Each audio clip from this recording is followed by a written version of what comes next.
Hi, host Eric here, host Talking with Famous People. And I am here with an assortment of famous people in attendance, including the always beloved pretentious thick rib. And he's the latest in a long line of famous members of the thick rib family. So anyway, JC's also here, Hami, INFP listener, who I feel guilty about joking about INFPs now. Of course, always. This is why she's my supervisor. He, I don't know what INFP listener is, what gender, but because they don't even have to do anything. It's just the fact that they're here announcing the fact that they're INFP listener makes me worry about saying mean things. So okay, that's of course the power of the INFP. They don't even have to do anything, and they impact me. So we're talking next about consistency, and this is a good segue actually from INFP, which is consistency, how it relates to TI and FI. And I want to throw something else in there, which is the alternative to principlism, which I'm always arguing for, is this thing called particularism, which says we can't really make moral decisions based on a rule. We have to look at all the individual circumstances in every situation, and that each situation has its own moral judgment that needs to be determined based on those specifics. So one of the things I would say is principlism is a notion that says we ought to prioritize consistency when making public policy judgments or when making moral judgments, whereas particularism is one that says we ought to prioritize the intuitive truth of a situation, that if applying this rule will produce an unjust outcome, then we shouldn't apply the rule. So I would argue that those two philosophies are TI manifestations of an FI preference to ethics and a TI preference to ethics. Would you say you favor particularism in general as an idea, JC? That you think it makes more sense to say we have to look at all the specifics of a given situation to determine whether somebody was right or wrong in a situation rather than looking to some axiom or rule and comparing against that? Yes, 100%. Okay. That is like a position I take generally. Okay. So, do you feel as though it just you don't hold that position as a advisory position towards public policy? You're not saying this is how we should make our laws. Our laws should say if you commit murder, you go to jail, probably pending our looking at all the facts and deciding if you really ought to go to jail. Or should we have laws that are principlist? And it's okay if you think the former. I'm not trying to trap you or anything. Everybody always thinks I'm trying to trap them. I'm not trying to trap you. I'm not gonna go. Aha! You're wrong. See, even though I often do, but I'm not going to right now. I think that, see, the funny thing is, like, my answer is kind of the particular one. I'm like, yeah, we could have both. It kind of depends on the situation. Right. Well, I think it does too. Actually, I think that the principlist approach should be taken prior to the law being written. That the law writing process should be subject to principlism, but that the application of the law or enforcement of the law should be subject to particularism and utilitarian concerns. So that whether a law is valid or not, that should be subject to a clear limiting principle that's applied uniformly and 100% of the time. Because, see, that doesn't prevent legislators from solving problems. It just requires them to solve them in ways that don't violate this rule or that. So, in that regard, I think that we're not necessarily even in any kind of disagreement. I'm not opposed to particularism as a way of exercising core principles. Because it's true. I mean, I think that it does matter what the utilitarian outcomes are. Okay, this person did commit a crime, but is the punishment causing more net harm than the crime itself? How much punishment needs to be accomplished to achieve justice for the offended upon party. That's really the question. So, yeah, that's my take on consistency. I think, though, from a average person's perspective, not just from a philosophical perspective, consistency with one's own feelings and consistency with one's own thoughts is exactly the thing that we have to figure out in life. Either that or consistency with one's. It's going to be consistency between other people's feelings and one's own thoughts, or consistency between other people's thoughts and one's own feelings. Right? So that's what you're trying to attain: consistency between other people's thoughts and your own feelings. I'm trying to attain consistency between other people's feelings and my own thoughts. So ultimately, what does that mean? I'm trying to understand how the ways in which people are predictable in their emotionally motivated behaviors, which is most of what people do. Understanding why people do things is about understanding their emotions, not understanding their thoughts. People don't actually make choices on rationales of sort of rational systems, I don't think. I think that's kind of an assumption that's false. I think we really make our decisions on other things. I mean, well, see, I don't know. You have to talk to somebody with SE in the conscious stack, because I don't feel like I exactly make decisions. I feel like I think about shit a lot, and sort of if a given area of thought starts to accumulate a certain amount of thoughts that are all kind of similar and reinforcing each other, then that area of thought will reach a certain critical mass, and that's when I know that the action I'm taking is going to be determined by that thought or framed by those thoughts, so that I'll take actions consistent with those thoughts. But exactly which action I take and when and why is really hard for me to predict, because it doesn't even matter if I have a plan. I'll say, okay, we're going to this meeting, guys. I'll tell my assistant coaches or something with my partner, a business partner or something. I'll say, okay, well, during this meeting, I want you to do X, and I want you to do X. So once we actually get into the meeting, I forget about it, and I change my mind anyway, and then they ignore what I said in the first place because they understand how I work at this point, I guess.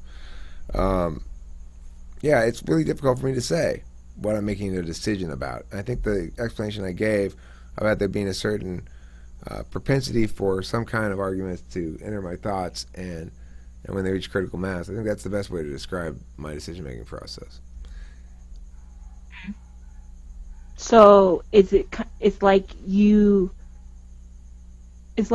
TI kind of, NE wins until TI kind of comes up with something to kind of hold back your NE. Right. Well, I mean, I think that you got to factor in the motivational thing as well, whereby we're looking at, okay, well, what is TI working towards? Is it working towards some meaningful, productive outcome? No. Is it working towards actual consistency for its own sake? No. Well, what's it working towards? It's working towards impressing other people or making other people happy. So my TI and my NE are going together and thinking, when I'm thinking about a philosophy book and just thinking about it, it didn't do anything really for me. But when I decided to do that thinking out loud and put it on YouTube, even though only a couple people maybe watched it, it didn't matter. At least now it was public and it meant something. It had potential impact, at least. At least I could imagine somebody after I'm dead watching it, even if I felt that nobody would ever actually choose to watch my YouTube channel. I thought, well, maybe my great-grandkid or something will be happy I put up these videos. They'll be able to see what his great-grandfather was like. To me, it's critical that it has that component for me to be motivated to do it. So that third function, motivation, is kind of important too. I think the motivation for the INTP is to create a sound, consistent, sensible, and empowering identity, sense of themselves over time.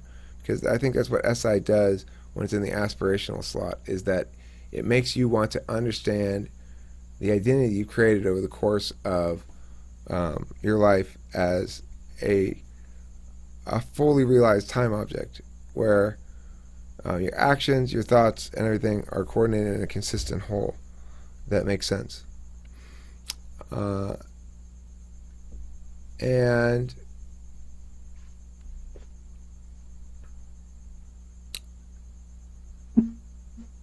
I've lost my train of thought. I don't know. I forget what we're talking about. Um, I had asked you Oh, something, but consistency. uh, Right, yeah, I remember. Go ahead. consistency. I think it's funny that like um TI and FI are kind of, I guess, what, mirror functions, like they mirror each other. I think that TI is looking for logical consistency, but I think FI is looking for authenticity, but I feel like authenticity is its own type of consistency. And I was talking to an INTP, and he was telling me that he feels like his TI can kind of go anyway. Like, it can kind of, he's not set. Like, there's not just one specific way that, like, he's not stuck to any value, like an FI person might be.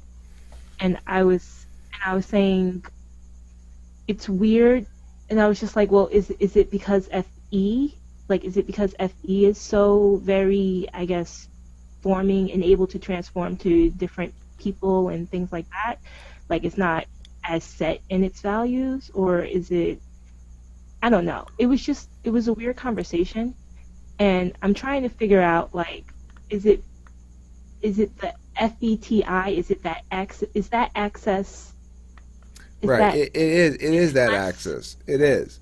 Because the reason is, well, I don't know. I think for the INTP, the issue is a little bit different. The INTP, like I said, I think of them as trying to construct a satisfyingly complete and consistent identity.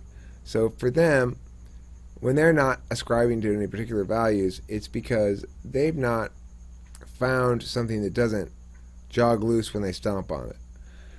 I've been trying to advocate for a while now that I've got that thing. I figured out the set of arguments that don't break down.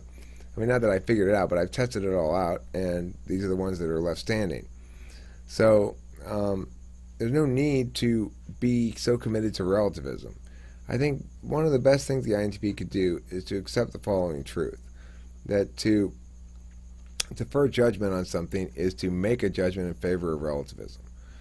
And you there's a certain lie that we're able to tell ourselves that um, we're going to resolve the issue eventually when we get more data, when we get enough data. But I think it's a better approach in life to resolve the issue tentatively, to act as though and behave as though it were certain, and be willing and understanding that it's okay if that gets disrupted and you got to go back and mess around with it some more. But of course, that's from an ENTP perspective, and basically my advice to INTPs is to be more like an ENTP, which is remarkably insightful advice, Eric. That's really genius. You mean be more like you? So, but I do know that for ENTP, the valuelessness comes from exactly that, which is, well, it's from a combination of things. It's from a combination of bad SI, which means we have a poor sense of ourselves as consistent beings across time. It comes from prioritizing as a reward mechanism FE. So whatever value makes those people happy is the value we're going to be looking to find what that is. And then third comes from the TI aspect, where you say, well, I've been able to analyze the fact that all these different people have these different values. Why should I prioritize one over the other? Whose has supremacy? And the reality is, as I've come to understand and practice all these different values to make these different people happy, that I don't think any of them are right, to the extent that I have any opinion about it at all. And so the ENTP can become completely untethered from values and just say, well, values are just a game that people play to achieve or fail to achieve rewards in FE, if they're not very self-aware. Okay. If you're okay, being unattached from values, I'm not, I can't fully like wrap my brain around it. But I can, like, logic. I mean, in my mind, I understand it. I'm like, okay, it makes sense. But I'll never actually fully feel that way. Okay. But um, my question now is like, is there a, like, is at your core, are you yourself?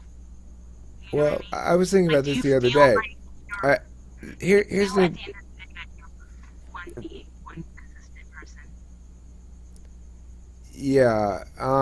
Well, I mean, we could play semantics games, but I don't think defining self is really the point. I think the point she's saying is, are my behaviors able to reflect authenticity, or is there no real self there at the end of the day? For me, from my experience, and the answer is, I think there absolutely is authenticity. I think that I thought about the other day about my animals, how important it is for me to care for them. You know, like how important it is to me that I care for them. That some things I won't ever, you know, like I might have problems with schedule and SI stuff, but I'll always remember to feed the animals, and if I don't, I'll burst into tears. You know, if they didn't have food for 4 hours or something, I'd burst into tears. If when the guinea pigs died, it was incredibly traumatic when Compton killed them, and it's like that's not for anybody else. Those displays of emotions are, and those feelings and those interactions are entirely authentic in the sense that it doesn't matter if anybody sees them or knows them or whatever. It's completely irrelevant to me. I don't care at all what anybody thinks uh, about my relationship to my animals. I only care about them, and I care about Mm-hmm. my and I have a lot of feelings for them. I think it's where I exercise my feelings a lot when I'm lying down with Lacey at night and just being affectionate and stuff. It's that's where that's where I can safely be authentic. I think in some way. But I mean, I think the other thing is, as I get older,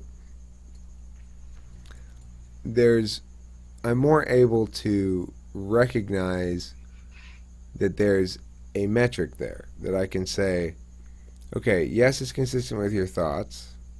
So why are you still thinking about it? Oh, are you feeling guilty, Eric? Is that guilt? You know, I think it might be. And my first initial reaction is like, no, it's not guilt. You've already confirmed that you did nothing morally impermissible. Mm-hmm. And I go, what? But it still could be mean, Eric, right? Could be mean. Maybe that's what you're feeling. Maybe that's why you keep thinking about this. And I go, I don't like that. Then I go, well, maybe you shouldn't be mean. But these are conversations I have with myself. I think I think for the EFPs, I'm not so sure about the IFPs, but I think for the ENFP and the ESFP, I think authenticity for us is kind of causes us to act more on our dominant function. Like when people say, "Oh, ESFP, you're so reckless and whatnot." I think that's exactly like the ESFP trying to be like true to themselves or something weird like that. Like, oh, this is what I want to do. Let's do it. Yeah, that looks fun. You know what I mean? Like, Right. Do you think and I the think NI is what causes those sometimes to maybe be poor decisions? yeah, yeah. I think the NI caused it to be a poor decision, and I mean they're in the moment, so it's not really like I'm not saying they didn't think about what's going to happen after.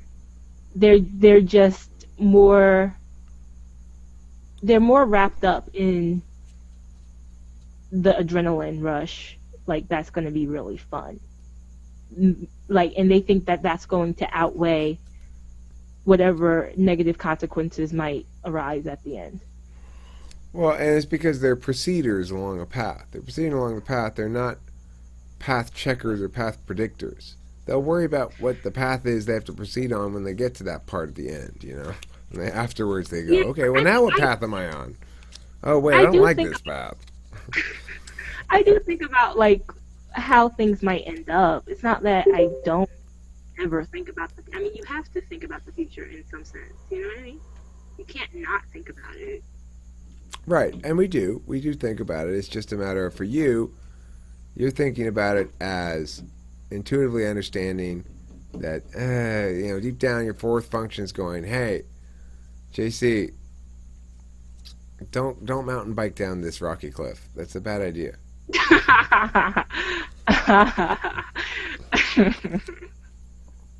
My SI is like, okay, it's time to stop playing. Let's organize this shit now, otherwise it's useless. And I'm like, but I don't want to stop playing. That's our difference. Right. I think fear wins out in the going down the rocky cliff. Hmm. Like while SC is like, yeah, that's fun. FI is like, that's really scary. Right. And then and I's like, oh yeah, and by the way, you might hurt yourself. Yeah, you can picture the future of you like in the hospital, like a cartoon with the big full body cast and everything. Um, so Omnia says, why should such a minute organism's values matter? Well, I mean, because minute or not, we interact with one another and either produce and experience more suffering or produce and experience less suffering. To the extent that you don't want to suffer, then that requires taking values seriously, and or to the extent that you don't like to see others suffer. It's it's tempting as an NT to use language to parse away obvious truths sometimes, but I think it's important we habitually don't, that we pick a side and we fight for the good guys, because the alternative is to be a nihilist, to be awash in one's own abstract removal at the expense of a fully realized life. I mean, as an INTP, you want to construct an identity that you're happy with, and you're never going to be happy with an identity that doesn't account for such a significant component of human existence, in my opinion. See, I think it's funny that you even feel that it's possible to well, you can construct a life, but can you construct like you? I mean, I guess you can in some sense. I do believe in, like development, self-improvement, and stuff like that. Or else why would I be here? I don't know. But Maybe you're having fun, there are but other reasons to be here.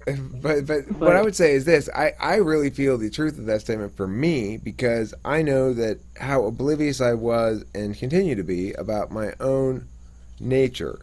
That I have a very difficult time understanding how other people perceive me, as the ENTPs are famous for having a difficult time with that. The outcome of that is when I am. What point does the Bodhisattva become a wisdom king? As soon as he stops caring about it. what is the bonus? Bodhisattva is a practicing Buddha, like somebody practicing to become a Buddha. Like somebody practicing to become Siddhartha. It's what Siddhartha became before he became Siddhartha, before he became the Buddha. Okay. Yeah. I've got a song about that stuff. Not my song. It's Corey's song. Siddhartha Sedate. So, those are introverted intuition truths, Omnia. We've got to become comfortable with them over the course of our life, and eventually we can actually start to adopt and embrace them a little bit more. So, what were we talking about though before I got distracted by that? JC, you were saying something about something, and I forget what it was. I was going to say something in I guess response. like constructing yourself. Like how much control do you have over who you are versus versus what's already inherently inside of you. Well, see, you probably think of who you are and your authentic self as being represented through your feelings and your ability to understand the relational nature of something to yourself based on how it makes you feel. And to you, that is your understanding of what it means to have a true self rather than a constructed self, is to be true to those feelings that tell you, basically, this is something that relates to me in a way that's beneficial or good or growth directing or fun or affirming or whatever else, versus something that's bad, you know. But what I'm saying is, because of my SI in the fourth slot, for me, unconstructed identity means understanding who I am and how I became the way I am and why I behave the way I do over the whole course of my life. So, because I can't remember shit, it's important for me to make YouTube videos. This tells me I am growing now, not because I'm working on it in private, but because I finally have some means of actually knowing how I'm perceived by others. You guys will tell me. You'll put thumbs down if I'm an asshole, or you'll put thumbs up if it's a particularly concise video that covers a topic well and I don't talk too much. Sometimes you just tell me directly, shut up, you talk too much, or whatever. Those kind of things are helpful to me, because the only reason they can be helpful, though, is I always get another turn. No matter how badly I fuck up this one, I always get another turn. And that's why I have so many videos up. I know I'm not being perfect, and so I want another turn. I want to try again, you know? Right. It's interesting. I think it's just interesting because all of our cognitive functions are different. We don't have anything overlapping. You and me. NTPs are very fascinating to me. I don't understand. Well, especially more INTPs. I don't understand INTPs. I like them. They're really cool. I get along great with them, but I don't understand them. I'm just like, your perspective is so foreign. I don't get you. You're funny. You make me laugh. Do you know what your and my type socionic relationship is, JC? It's known as a type of mutual respect and collegial distance. Isn't that interesting? That the ENTP and the ESFP supposedly respect one another, don't quite get one another, but understand that they're operating in their particular area of expertise, and will defer to them in those areas, and they generally get along well and generally treat each other well.